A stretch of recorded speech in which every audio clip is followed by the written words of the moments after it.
Hello, lovely viewers. I'm Jessica Dunn, and let me welcome you back to Adaptation, the ultimate vlog for film adaptations and the original material they're based on. Now, last week, Kendall got to have a little bit of fun in listing our host's choices for those characters that we just love to hate. This week, it's my turn to have a little bit of fun in listing the opposite topic, as in the characters we just hate to love. These are the characters that we know are problematic. And in fact, sometimes they're even downright evil, but we just can't seem to care. Now, I'm willing to bet that as soon as I mention this category, you just had a name pop into your head, right? That was certainly the case with our host. And you know what? We noticed certain trends among the types of characters that were appearing on our list. Let's see if you can spot them too. So first on our list is Barney Stinson from the TV sitcom How I Met Your Mother. I should hope that the reason why he made this list is rather obvious. I'm concerned if it isn't. I mean, as a person, Barney is not the most upstanding guy. He is a blatant womanizer, resorting to all kinds of tricks in order to get women to sleep with him. And yet, somehow we still can't help but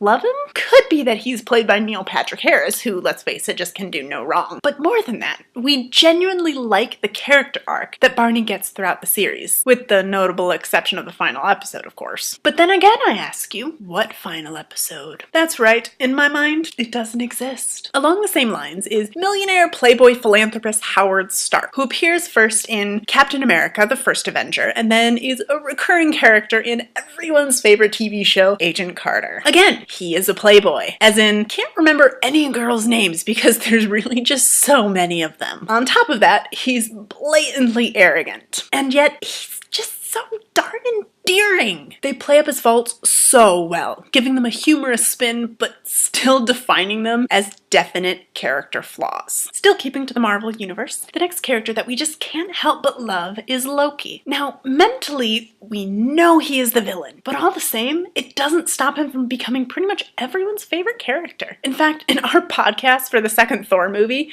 it was a universal feeling that the trickster god all but stole the show. He's funny, he's sassy, he's Tom Hiddleston, need we say anymore? Joss Whedon seems to be quite good at giving us villains that we can't help but like. After all, there's also Spike from Buffy the Vampire Slayer. Okay, so calling him a villain is only the truth some of the time. Other times he's more neutral, and sometimes he's even an ally. But whether he's against Buffy or not, Spike is inarguably a problematic character, which is why we love him so much. He's the epitome of great characters, which makes for really interesting television. And speaking of interesting television, did you miss me? Well, not me, actually, but Moriarty from BBC's Sherlock. He's a sociopath and a live wire, but a series of Sherlock without him in it, it isn't the same. He's the ultimate villain, so any villain after him just seems anticlimactic. And now, the culminating character from our list, Lucifer from Supernatural. Yes, you heard me right. The final character that we can't help but love is literally the devil, but he's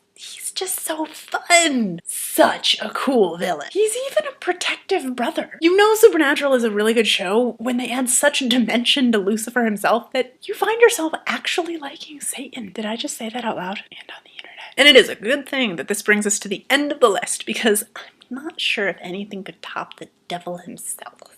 But if you have other ideas, we invite you to please share them with us. We love to hear them. We'd also love if you visited our other social media sites in the description or listen to our podcast on iTunes. We hope you'll watch again next week, and until then, remember, we may love them, but for Pete's sake, don't try to be like them.